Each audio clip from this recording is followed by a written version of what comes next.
in tàu tung dầm bờ mây cung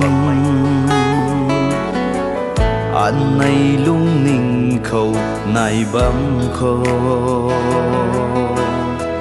in gan ala đuôi sakhiye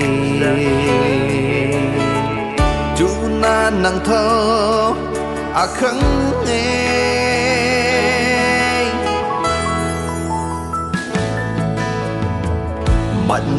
bắt đầu diễn mây quy lệ niệm ri ri na sắp bật mây tây ở lung khâu biển liền nghe